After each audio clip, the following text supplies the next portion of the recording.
So hey everyone, welcome back to Club Education. Today in this video we are going to solve biology top MCQ from class 12th important chapter, that is organism and population.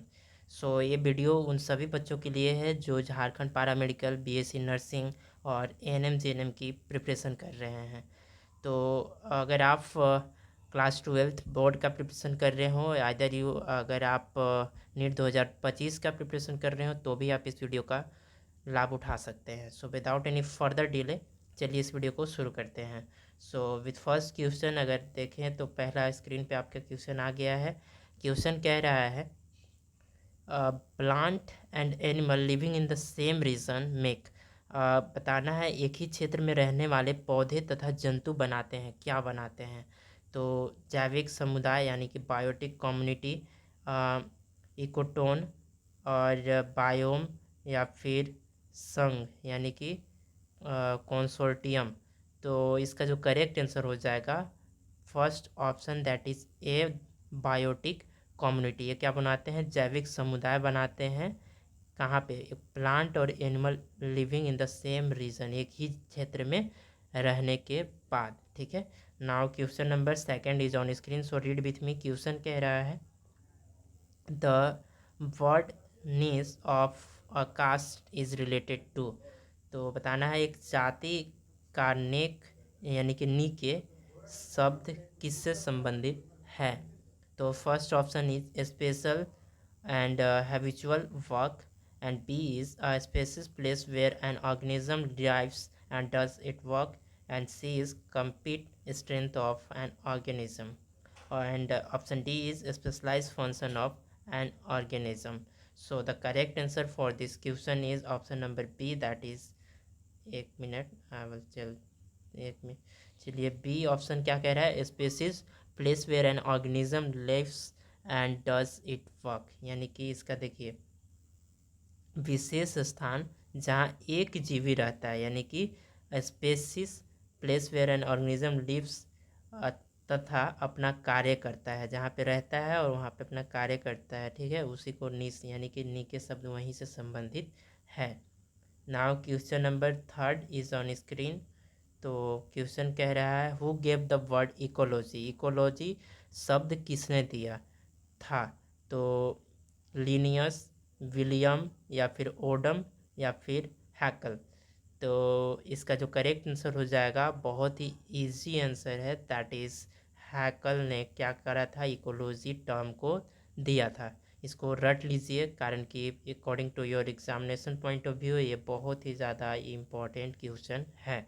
बहुत easy है पर important है, आ भी सकता है। So now question number four. Question number four कह रहा है mutualistic relationship between two organism in which both benefits and both can not survive without each other. तो आपको ऐसा बताना है कि एक ऐसा म्यूचुअलिज्म रिलेशनशिप बताना है, मतलब एक दूसरे के बीच में जो क्या करता है, एक दूसरे को फ़ायदा पहुंचाते हैं और एक दूसरे के बिना रह भी नहीं सकते।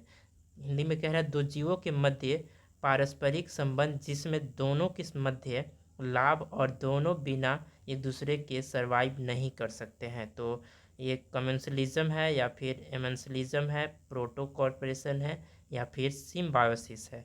तो इसका जो करेक्ट आंसर हो जाएगा option number D, that is symbiosis. Symbiosis किसका एग्जाम्पल है? म्यूचुअलिज्म का। ठीक है, इसको ध्यान रखिएगा, म्यूचुअलिज्म का एग्जाम्पल क्या है? सिम्बायोसिस, यानी कि एक दूसरे को फ़ायदा हो रहा है। कभी देखे होंगे म्यूचुअल फ्रेंड, फेसबुक पे या फिर कहीं पे म्यूचुअल फ्रेंड होता है, यानी कि एक दूसरे, या फिर म्यूचुअल फंड आप लोग सुने होंगे। तो वही चीज़ होता है, कोई भी अगर दो बॉडी है, दोनों एक दूसरे को बेनिफिट पहुंचा रहा है और दोनों एक दूसरे के बीच बिना रह भी नहीं सकता है। ठीक है, बेस्ट एग्जांपल आपके दिमाग में आ गया होगा, सो मैं बताना नहीं चाहता। Now question number five. Two casts in which both the partner are beneficial to each other, then the such relationship is called। अब बताना है कि वैसा दो जातीय समूह जिनमें दोनों साथी एक दूसरे के लिए लाभकारी होते हैं, ऐसे संबंध कहलाते हैं। क्या कहलाते हैं? तो parasitism, symbiosis, and option C is commensalism and D is predation. So the correct answer for this question is symbiosis, जो कि हमने लास्ट क्वेश्चन करा वही सेम क्वेश्चन है पर थोड़ा सा स्टेटमेंट इसका अलग है। ठीक है, नाउ क्वेश्चन नंबर 11। एक मिनट। ओहो 5। Now question number 6।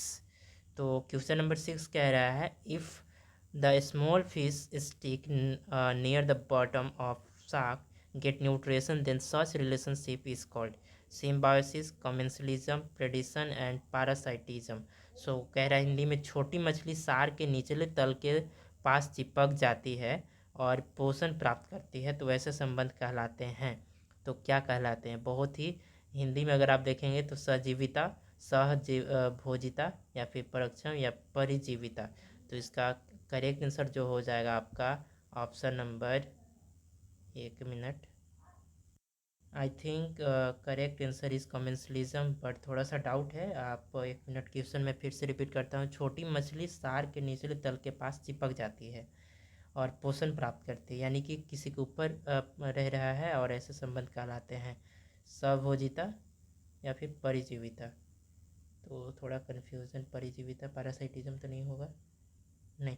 इसका करेक्ट आंसर बी हो जाएगा। अगर थोड़ा आपको लगता है तो एक मिनट हमको इत्तला कर दीजिएगा कमेंट बॉक्स में, मैं इसको देख लूँगा। Now question number 7 is on screen. Question कह रहा है which of the following is not a part of atmosphere. इसमें से कौन सा पार्ट नहीं है एटमॉस्फेयर का? लाइट, सॉइल, टेम्परेचर या फिर लेबोरेटरी। तो बहुत ही ईजी आंसर है इसका, दैट इज़ लेबोरेटरी। बहुत आसान सा सवाल। Now question, assimilation take place. तो pure line breeding, pure random selection, permeable adaptability to new environment